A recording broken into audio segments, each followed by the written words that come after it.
Welcome back to Through the Bible in 365. This is day 30.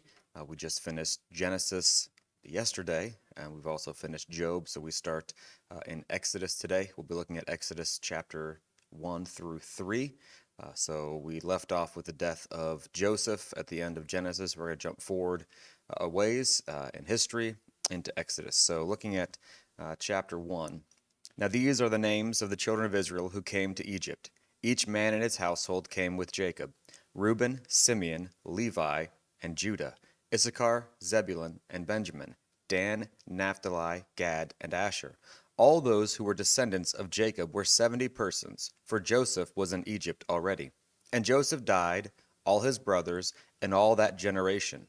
But the children of Israel were fruitful and increased abundantly, multiplied, and grew exceedingly mighty, and the land was filled with them.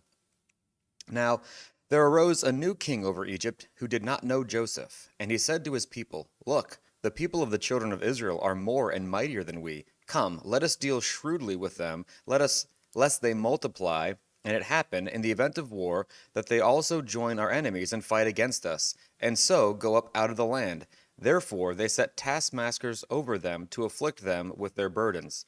And they built for Pharaoh supply cities, Pithom and Ramses. But the more they afflicted them, the more they multiplied and grew. And they were in dread of the children of Israel. So the Egyptians made the children of Israel serve with rigor. And they made their lives bitter with hard bondage, in mortar and brick, and in all manner of service in the field. All their service in which they made them serve was with rigor. Then the king of Egypt spoke to the Hebrew midwives, of whom the names of one was Shiphrah, and the name of the other was Puah. And he said, When you do the duties of a midwife for the Hebrew women, and see them on the birth stools, if it is a son, then you shall kill him. But if it is a daughter, then she shall live. But the midwives feared God, and did not do as the king of Egypt commanded them, but saved the male children alive. So the king of Egypt called for the midwives, and said to them, Why have you done this thing, and saved the male children alive? And the midwives said to Pharaoh, Because the Hebrew women are not like the Egyptian women, for they are lively, and give birth before the midwives can come to them.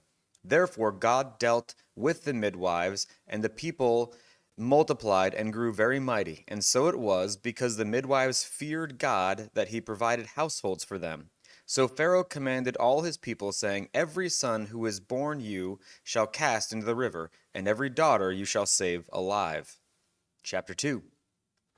And a man of the house of Levi went and took as a wife a daughter of Levi. So the woman conceived and bore a son. And when she saw that he was a beautiful child, she hid him 3 months. But when she could no longer hide him, she took an ark of bulrushes for him, daubed it with asphalt and pitch, put the child in it, and laid it in the reeds by the river banks. And his sister stood afar off to know what would be done to him.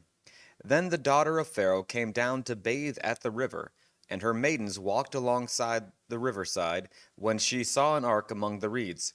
She sent her maid to get it, and when she had opened it, saw the child, and behold, the baby wept. So she had compassion on him and said, This is one of the Hebrew children. Then his sister said to Pharaoh's daughter, Shall I go and call a nurse for you from the Hebrew woman, that she may nurse the child for you? And Pharaoh's daughter said to her, Go. So the maiden went and called the child's mother. Then Pharaoh's daughter said to her, Take this child away and nurse him for me, and I will give you your wages. So the woman took the child and nursed him. And the child grew, and she brought him to Pharaoh's daughter, and he became her son. And she called his name Moses, saying, Because I drew him out of the water. Now it came to pass in those days, when Moses was grown, that he went out to his brethren and looked at their burdens. And he saw an Egyptian beating a Hebrew, one of his brethren. So he looked this way and that way, and when he saw no one, he killed the Egyptian and hid him in the sand. And when he went out the second day, behold, 2 Hebrew men were fighting. And he said to the one who did the wrong, Why are you striking your companion? Then he said, Who made you a prince and a judge over us? Do you intend to kill me as you killed the Egyptian? So Moses feared and said, Surely this thing is known. When Pharaoh heard of this matter, he sought to kill Moses. But Moses fled from the face of Pharaoh and dwelt in the land of Midian, and he sat down by a well. Now the priest of Midian had 7 daughters, and they came and drew water, and they filled the troughs to water their father's flocks.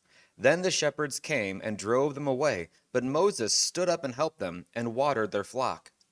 When they came to Ruel, their father said, How is it that you have come so soon today? And they said, An Egyptian delivered us from the hand of the shepherds, and he also drew enough water for us and watered the flock. So he said to his daughters, And where is he? Why is it that you have left the man? Call him that he may eat bread. Then Moses was content to live with the man, and he gave Zipporah his daughter to Moses, and she bore him a son, and he called his name Gershom, for he said, I have been a stranger in a foreign land. Now it happened in the process of time that the king of Egypt died. Then the children of Israel groaned because of the bondage, and they cried out, and their cry came up to God because of the bondage. So God heard their groaning, and God remembered his covenant with Abraham, Isaac, and Jacob. And God looked upon the children of Israel, and God acknowledged them. Now Moses was tending the flock of Jethro, his father-in-law, the priest of Midian. And he led the flock to the back of the desert, and he came to Horeb, the mountain of God. And the angel of the Lord appeared to him in a flame of fire from the midst of a bush. So he looked, and behold, the bush was burning with fire, but the bush was not consumed. Then Moses said, I will now turn aside and see this great sight, why the bush does not burn. So when the Lord saw that he turned aside to look, God called to him from the midst of the bush and said, Moses, Moses. And he said, Here I am. Then he said, Do not draw near this place. Take off your sandals from your feet, for the place where you stand is holy ground. Moreover, he said, I am the God of your father, the God of Abraham, the God of Isaac, and the God of Jacob. And Moses hid his face, for he was afraid to look upon God. And the Lord said, I have surely seen the oppression of my people who are in Egypt, and have heard their cry because of their taskmasters. For I know their sorrows. So I have come down to deliver them out of the hand of the Egyptians, and to bring them up from that land to a good and large land, to a land flowing with milk and honey, to a place of the Canaanites, and the Hittites, and the Amorites, and the Perizzites, and the Hivites, and the Jebusites. Now therefore, behold, the cry of the children of Israel has come to me, and I have also seen the oppression with which the Egyptians oppress them. Come now, therefore, and I will send you to Pharaoh, that you may bring my people, the children of Israel, out of Egypt. But Moses said to God, Who am I that I should go to Pharaoh, and that I should bring the children of Israel out of Egypt? So he said, I will certainly be with you, and this will be a sign to you that I have sent you. When you have brought the people out of Egypt, you shall serve God on this mountain. Then Moses said to God, Indeed, when I come to the children of Israel and say to them, The God of your fathers have sent me to you, and they say to me, What is his name? What shall I say to them? And God said to Moses, I am who I am.